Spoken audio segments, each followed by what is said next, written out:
joining us now to talk more about the markets and jobs in New York City is New York City Mayor Michael Bloomberg. Mayor Mike, good morning. Good to see you this morning.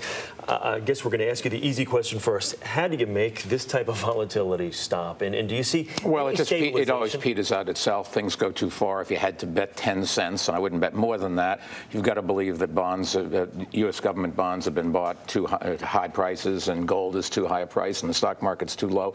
Why? Because it's just been going in that direction for a while. But you got to step back. What's the market trying to tell you? The market is a messenger. Market is saying that in the United States, our government's not functioning, and we have the potential for very big problems, and today have too many people unemployed and losing their houses. And in Europe, there really is a question as to whether Europe is broke, and the only salvation there is Germany and France. They're the only ones that have money. The only ways out of their problems is those two countries bail out the rest of Europe, and it's not clear the citizens of those two countries are willing to do it. Do you see any stabilization, though, on the horizon? Yeah, I mean, it always stabilizes after a while, and it was stabilized for a few days, and then it comes back. It's August. There's not a lot else to do. There'll be another event that takes over the headlines, and people will go back to a more rational view. But keep in mind, once again, the problem's not the stock market. The problem is what the stock market is trying to tell you. Whether it's telling you the truth, we'll only know in the future. But markets are aspirations and expectations and speculation.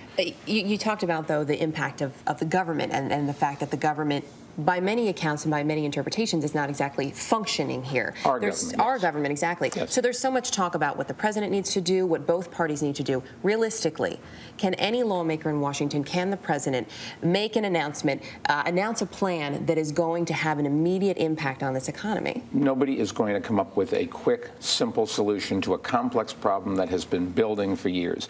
Just step back for 2 seconds. In '08, the problem was we took too much risk. Congress, the builders, the unions, the employers, you with your IRA, everybody wanted speculation to continue, and eventually it all collapsed. It happens every time. Now the problem's the reverse. People are unwilling to take risk. The banks don't want to make loans. People don't want to borrow money. Companies don't want to expand. You don't want to go out and buy a new house. And so it's how do you get the economy going again? And then you got to say, wait a second, there are also some structural changes. It's globalization, it's automation, and we have to deal with all that. And the president's going to have to come up with some plans, but they're not going to be overnight solutions. There's been a lot of talk on both sides about the importance of small business. There have been some programs you've put in place here in New York City, an incubator program for startups. What kind of an impact have you seen from programs like that on the local economy here and on the job market here? Well, America has lost roughly 6% of its jobs from the bottom of this recession till now, 6% private sector jobs. New York has lost less than half of 1%, and the reason is we focused on small businesses. Big businesses can use automation. Big businesses have some fat they can cut out over a period of time. Small businesses, automation doesn't really help them. They tend to be hands-on kinds of businesses, and they operate pretty lean. So what you've got to do is create a lot more small businesses, make the climate better for small businesses. And there's ways to do that. We have incubators, we have angel funds, we have training programs. We'll help you write a business plan. And most importantly, we want to get immigrants from around the world to come to America. That's the single biggest thing that the president could do, and with Congress, is open up the borders to those who will create jobs here, because immigrants, when they come, do exactly that. They don't take away jobs. They create jobs for people who've been living here for generations. Mayor Bloomberg, thank you. We appreciate you coming in this morning. Thank you for having me. Thanks for being here. All right.